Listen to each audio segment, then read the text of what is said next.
India त्योहारों का देश है।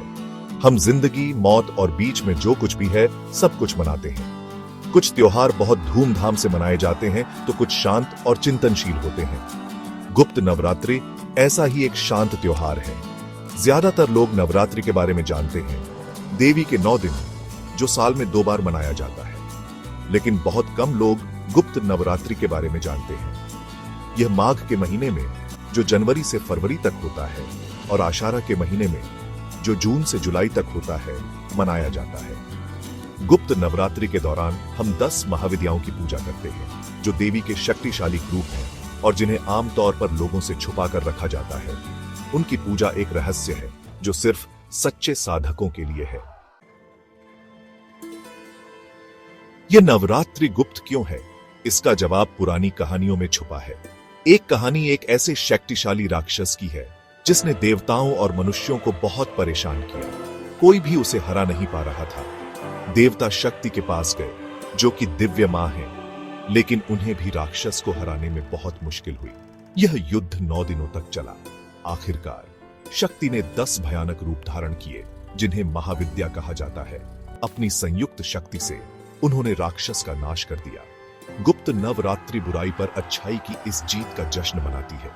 यह हमें दिव्य स्त्री शक्ति की छिपी हुई ताकत की याद दिलाती है। महाविद्या आपकी साधारण देवी देवता नहीं है, वे भयंकर और अटल हैं। हर एक वास्तविकता के एक अलग पहलू का प्रतिनिधित्व करती है। काली समय और मृत्यु का प्रतिनिधित्व करती है। तारा परिवर्तन और विनाश का प्रतिनिधित्व करती है।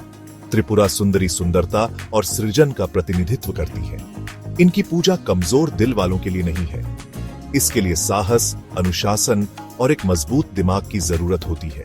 शायद यही वजह है कि गुप्त नवरात्रि एक रहस्य है। इनकी पूजा विधियां अक्सर जटिल और कठिन होती हैं, जिनमें मंत्र, यंत्र और तांत्रिक क्रियाएं शामिल होती हैं। अगर ये क्रियाएं ठीक से न की जाएं, तो ये खतरनाक हो सकती हैं। इसलिए इन्हें गुप्त रखा जाता है, गुरु से शिष्य तक पहुंचाया जाता है। लेकिन यह गोपनीयता किसी को अलग करने के लिए नहीं है, यह रक्षा के लिए है। यह सुनिश्चित करता है कि इन शक्तिशाली क्रियाओं का दुरुपयोग न हो। गुप्त नवरात्रि इस बात की याद दिलाती है कि ईश्वर तक पहुंचना हमेशा आसान नहीं होता है। कभी कभी हमें उसे खोजना पड़ता है। हमें अपने भीतर के अंधेरे में जाने के लिए तैयार रहना होगा। 10 महाविद्या हमें अपने डर और कमजोरियों का सामना करने की चुनौती देती है।